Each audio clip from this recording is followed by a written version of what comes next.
பொடி நடையாக அமெரிக்காவை வலம் வருவோம். கடல் மேல் சிவப்பு கம்பளம் விரித்து ஐரோப்பாவில் குடிபுகுவோம். நம் காதலை கவி பாடவே ஷெல்லியின் வைரனின் கல்லறை தோக்கத்தை கலைத்திடுவோம்.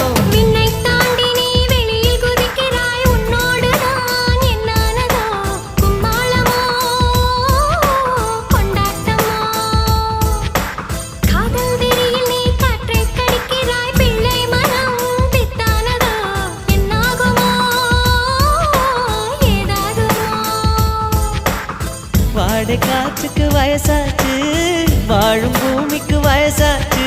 கோடி யுகம் போனால் என்ன, காதலுக்கு எப்போதும் வயசாகாது.